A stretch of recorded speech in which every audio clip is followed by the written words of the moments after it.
Tonight, an extraordinary survival story from the middle of the Pacific Ocean. A California sailor who set out alone for Hawaii has been found alive after spending 44 days at sea, much of that time aboard a disabled sailboat with no mast, no fuel, a failed phone, and, eventually, almost no fresh water. 39-year-old Kaichi Sato left California's Catalina Islands on June 7th, hoping to complete his first solo crossing of the Pacific. His destination was Hawaii, more than 2,000 nautical miles away. But approximately 2 weeks into that voyage, strong winds and rough seas changed everything. Sato says the mast on his 32-foot sailboat snapped, taking away the boat's main source of power and control. His phone, which he had been using for navigation, also stopped working. For a sailor alone in the open Pacific, either failure would be serious. Together, they created a rapidly worsening emergency. Sato initially tried to use the sailboat's motor to turn back toward California, but the fuel eventually ran out. Without a working mast and without enough fuel to continue under engine power, the boat was left largely at the mercy of the wind and ocean currents. Sato later described drifting south, farther away from the route he had planned to follow. For several days, he says he was overwhelmed by the situation. He had no clear way to reach land, no reliable navigation system, and no guarantee that another vessel would ever come close enough to see him. But after those first days, Sato began trying to give the boat some control again. Using materials he already had aboard, including PVC pipe and kayak paddles, he built a makeshift rig for the remaining sail material. It was not a normal mast, and it did not restore the boat to full sailing condition. But it appears to have given him at least some ability to influence the direction of the vessel. That small amount of control may have made the difference between continuing to drift into an emptier part of the Pacific and slowly working back toward a commercial shipping route. Sato says it took nearly a month to reach that corridor. The California to Hawaii crossing is regularly traveled by cargo ships, but the Pacific remains an enormous search area. A 32-foot sailboat is extremely difficult to see from the bridge of a large commercial vessel, especially in rough water, poor light, or heavy ocean swells. And as the days passed, Sato's survival depended on more than simply being spotted. His supply of fresh water was disappearing. Public reports differ slightly on the exact date, but by early to mid-July, Sato says he had run out of normal drinking water.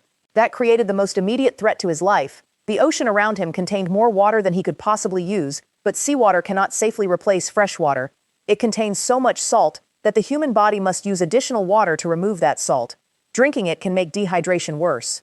Sato says he tried to create fresh water by filling buckets with seawater and covering them with plastic bags. As the water warmed and evaporated, small amounts of condensation collected on the plastic. Because the salt remained behind in the bucket, that condensation could provide tiny amounts of fresh water.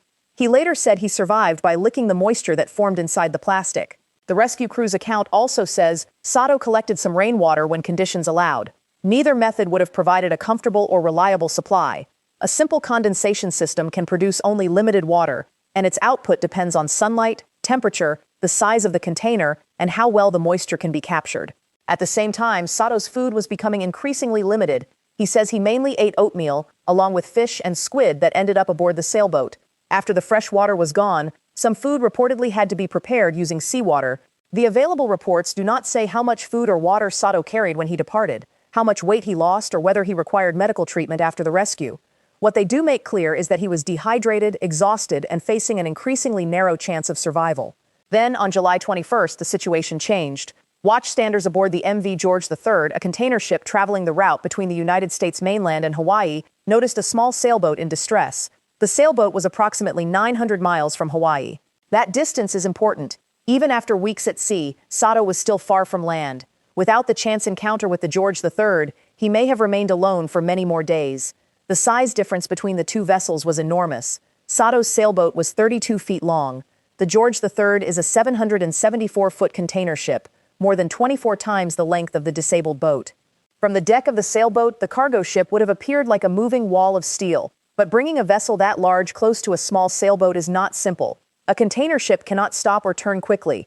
Its crew must account for the wind, waves, the movement of both vessels, and the risk that the smaller boat could be pushed against the ship's hull. According to the Seafarers International Union, the crew immediately prepared the George III's engines for maneuvering. They rigged a pilot ladder, gathered life rings, messenger lines, and line-throwing equipment, and carefully moved the ship into position. A line was sent across to Sato. The crew then used the connected rope to help bring the stern of his sailboat toward the pilot ladder. The operation required patience. From the moment the sailboat was first spotted until Sato was safely aboard, the rescue took approximately 90 minutes. Eventually, after more than 6 weeks at sea, Sato climbed from his disabled sailboat onto the container ship. He was finally safe.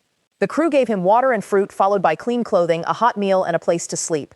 Sato later described becoming emotional as he realized the ordeal was over. The George III then continued toward Hawaii, where Sato was able to stay with family. His rescue is remarkable, but it also leaves several major questions unanswered. The public reports do not explain whether Sato had an emergency position indicating radio beacon, commonly known as an apirb. These devices are designed to send a distress signal and location through satellites when a vessel is in serious danger. The reports also do not say whether he had a satellite communicator, a functioning marine radio, emergency flares, or a second navigation system after his phone failed.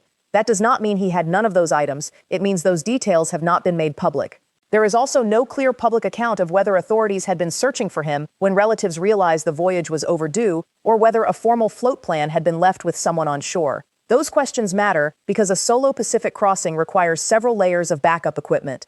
A phone can provide navigation information, but far offshore, it cannot be treated as the only emergency communication system. Open ocean sailors commonly carry dedicated marine radios, satellite devices, and registered emergency beacons because a single equipment failure can otherwise become life-threatening. There is also a small conflict in the published timeline. Sato told Hawaii News Now that the mast failed about 2 weeks after his June 7 departure. That would place the failure around the third week of June and would match his description of spending approximately a month struggling aboard the disabled sailboat. One rescue account lists a much later date for the mast failure. Because that date does not match the rest of the known timeline, the safest conclusion is that the exact date remains unclear. What is consistent across the reporting is that Sato spent weeks with a damaged vessel before being found. The fate of the sailboat is also not publicly known. Once Sato transferred to the George III, the disabled vessel appears to have been left behind. Reports have not explained whether it was marked, tracked, recovered, or allowed to continue drifting. An abandoned boat can remain afloat for a long time and may create a navigation hazard, although there has been no public update indicating where Sato's boat went after the rescue. For Sato, however, the experience has apparently not ended his interest in sailing. He has said he is already considering another voyage, this time involving the Philippines and a larger boat. That decision may surprise many people. But experienced sailors often describe ocean crossings as a balance between careful preparation, technical skill, endurance, and respect for conditions that can change without warning. In this case, survival came from several factors working together. Sato was able to improvise a limited sailing rig. He found small amounts of fresh water through condensation and rainfall. He had enough food to remain alive. He gradually moved back toward a route used by commercial vessels. And finally, watchstanders aboard a passing container ship noticed a tiny, damaged sailboat in a vast stretch of open ocean. The final distance between survival and disaster may have come down to a few people looking in the right direction at exactly the right time. Sato left California on June 7 expecting a difficult solo voyage to Hawaii. Instead, he spent 44 days at sea, roughly a month aboard a disabled sailboat, before being found 900 miles from land. No mast, no fuel, almost no water. And after weeks with no certainty that help was coming, a cargo ship finally appeared on the horizon. A chance sighting that brought one of the Pacific's most extraordinary recent survival stories to a safe ending.